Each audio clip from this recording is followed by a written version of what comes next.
Good evening and welcome to Spectator TV. I'm your host, online editor Alexandra Marshall. We have a huge show tonight. UK commentator Sophie Corcoran, who ran a ground campaign during the last election for the Tories, joins us to talk about what it's like for young people to live under the first Labor government.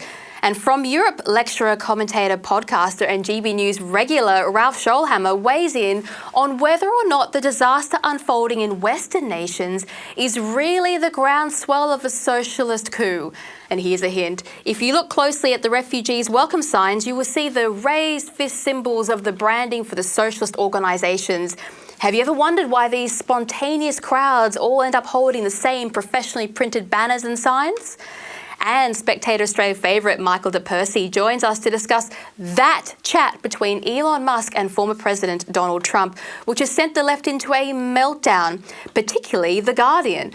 Honestly, someone should do a bit of a welfare check on those guys. They're churning out a lot of concerning articles lately, a bit like a dying whale moaning on the way down to the abyss. But first, there has been a lot of discussion in recent days surrounding former New South Wales Premier Dominic Perrottet's valedictory speech to Parliament, in which he expressed regret over vaccine mandates during the COVID pandemic. I believe it's important to point out one mistake which was made by governments here and around the world, and that was a strict enforcement of vaccine mandates. Vaccines saved lives, but ultimately mandates were wrong. People's personal choices shouldn't have cost them their jobs. I have been less kind than other commentators, as have many of our long-time readers who have lived through these COVID years as the persecuted, unvaccinated class. Remember, this publication, almost entirely alone, fought for freedom and civil rights when it was hard, when it was unpopular, and when the risk to us was at its greatest, when we were abused, scorned, defamed and reprimanded by our peers. The Spectator Australia, under the editorship of Rowan Dean, remains proud of its COVID record and dedication to public interest. We thank each and every one of you for your courage during those terrible years. And part of me feels physically sick watching the rest of the media who quietly memory hold their behaviour and pretend as if they were always sceptical and that they didn't play a role in one of the worst acts of persecution this country has ever seen. As I wrote in an article last week, quote, "It's all well and good for Mr. Perrottet to come clean now during a valedictory speech as he retires from politics. There are no consequences for his admission, no risk to his political future, and therefore no bravery or credit which I am prepared to offer him." End quote. Perrottet's speech ultimately confirmed the narrative that the vaccination campaign was in the interest of public health. We are free to disagree with that position. I have been attacked for my cross words from those who did not suffer the worst of the restrictions.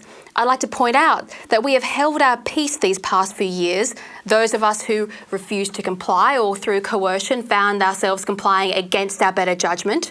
But I am not keen to praise those elected officials who were involved. For us, the unvaccinated New South Wales, Perrottet's famed Freedom Day in October was just another day where healthy people were locked in their homes. 21 months of house arrest and solitary confinement. Yes, we remember.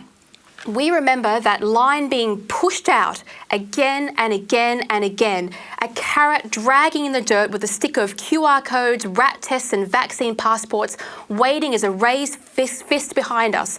Now, Perrottet didn't start the lockdowns, but he kept us in limbo for another 2 months. We didn't get let out until halfway through December, after Perrottet delayed the December 1 opening for a further 2 weeks because 90% wasn't good enough. They wanted to creep that up to 94.8% fully vaccinated. He did that, not his predecessor. And even when we were allowed outside in this allegedly free country, Perrottet's health minister, Brad Hazzard, couldn't help a final swipe calling us selfish. I do not remember the Premier admonishing him for his language or pulling rank for those under his wing who went out of their way with their language to incite abuse against the unvaccinated. Strangers screamed at us on the street. They threw us out of public spaces. Our friends disowned us for disobeying government orders. Perrottet's maintaining of COVID vaccine mandates until fully vaccinated rates were reached ensured the social pressure and vicious persecution between peers, families and businesses continued, where people were bullied into taking dangerous and improperly tested vaccines. Just take the damn vaccine so I can go back to work. That's how people treated us, a constant, relentless attack on our dignity and sanity. 95% of people in New South Wales had no choice. And while Perrottet says he regrets it, and he most certainly probably does, he was the man with the power to stop it. And he didn't. He extended the restrictions twice. He even mandated that critical health workers take a third shot. 1,000 health workers, according to the Sydney Morning Herald, were sacked or chose to leave before they were sacked. When January rolled around, Perrottet brought back some of the restrictions into hospitality and retail, a move that further traumatised exhausted businesses in the process of collapse. It was a constant assault on our sanity to the point where people lost their minds and ended up believing things like sitting down at a pub is safe, but standing is dangerous. These vaccines injured people. These vaccines killed people. That's why nations like the UK have huge taxpayer-funded compensation schemes. And yes, Perrottet acknowledged the reopening roadmap, and he accelerated it, trying to bring forward the Freedom Day faster. There's no question about that. But that roadmap represented an abusive government and abusive government directives and extraordinary violations of civil liberty.